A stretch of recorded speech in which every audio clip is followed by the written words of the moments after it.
ಇವತ್ತು ನಮ್ಮ ಜನಗಳಿಗೆ ಅರ್ಥ ಆಗಬೇಕು. ಕೇಂದ್ರ ಸರ್ಕಾರ ಯಾವ ರೀತಿ ಅದರ ಧೋರಣೆಯಿಂದ ನಮ್ಮ ರಾಜ್ಯಕ್ಕೆ ಅನ್ಯಾಯ ಆಗ್ತಾ ಇದೆ, ಇದರ ಮಧ್ಯದಲ್ಲಿ ಆ ಧೋರಣೆಯನ್ನ ಮುಚ್ಚಿಕೊಳ್ಳಲಿಕ್ಕೆ, ಕೇಂದ್ರ ಸರ್ಕಾರದ ಅನ್ಯಾಯವನ್ನ ಮುಚ್ಚಿಕೊಳ್ಳಲಿಕ್ಕೆ ಇವತ್ತೊಂದು ದೊಂಬರಾಟ ಶುರುವಾಗಿದೆ.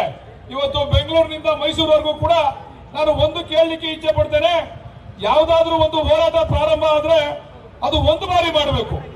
ಈಗಾಗಲೇ ಈ ವಿಚಾರವಾಗಿ ಮೂಡ ವಿಚಾರವಾಗಿ ಒಂದು ಹೋರಾಟ ಮುಗಿದಿದೆ. ಇವತ್ತು ಕಾರ್ಗಳಲ್ಲಿ ಮೈಸೂರಿಗೆ ಹೋಗಿ ರ್ಯಾಲಿಯನ್ನ ಮಾಡಿದಂತ ಬಿಜೆಪಿಯ ಮುಖಂಡರುಗಳು ಪುನಃ ಯಾತಕ್ಕೋಸ್ಕರ ಈ ಪಾದಯಾತ್ರೆಯನ್ನು ಮಾಡ್ತಾ ಇದ್ದಾರೆ ಅಂತೇಳಿ ನಮ್ಗಂತೂ ಗೊತ್ತಿಲ್ಲ. ಅದರಿಂದ ದಯಮಾಡಿ ಈ ಒಂದು ಅವರ ದುರಾಲೋಚನೆಯ ವಿರುದ್ಧ ಜನಜಾಗೃತಿಯನ್ನ ಉಂಟು ಮಾಡಲಿಕ್ಕೆ ನಾವು ಈ ಕಾರ್ಯಕ್ರಮವನ್ನ ಹಮ್ಮಿಕೊಂಡಿದ್ದೇವೆ. ಇವತ್ತು ನಾವು ಅನ್ಕೊಂಡಂತ ಈಗ ಈ ಭಾಗದಿಂದ ಗೆದ್ದಂತ ಮಂತ್ರಿ, ಲೋಕಸಭಾ ಸದಸ್ಯರು ಮಂತ್ರಿಗಳಾಗಿ ನಮಗೆ ಆಗ್ತಾ ಇರ್ತಕ್ಕಂಥ ಅನ್ಯಾಯ ರಾಮನಗರ ಜಿಲ್ಲೆಗಾಗ್ಲಿ, ಮಂಡ್ಯ ಜಿಲ್ಲೆಗಾಗ್ಲಿ, ಮೈಸೂರು ಜಿಲ್ಲೆಗಾಗ್ಲಿ ಯಾವುದೇ ಒಂದು ಯೋಜನೆಯನ್ನ ಜಾರಿಗೆ ತರಲಿಕ್ಕೆ ಅವ್ರ ಕೈಯಲ್ಲಿ ಸಾಧ್ಯ ಆಗಲಿಲ್ಲ.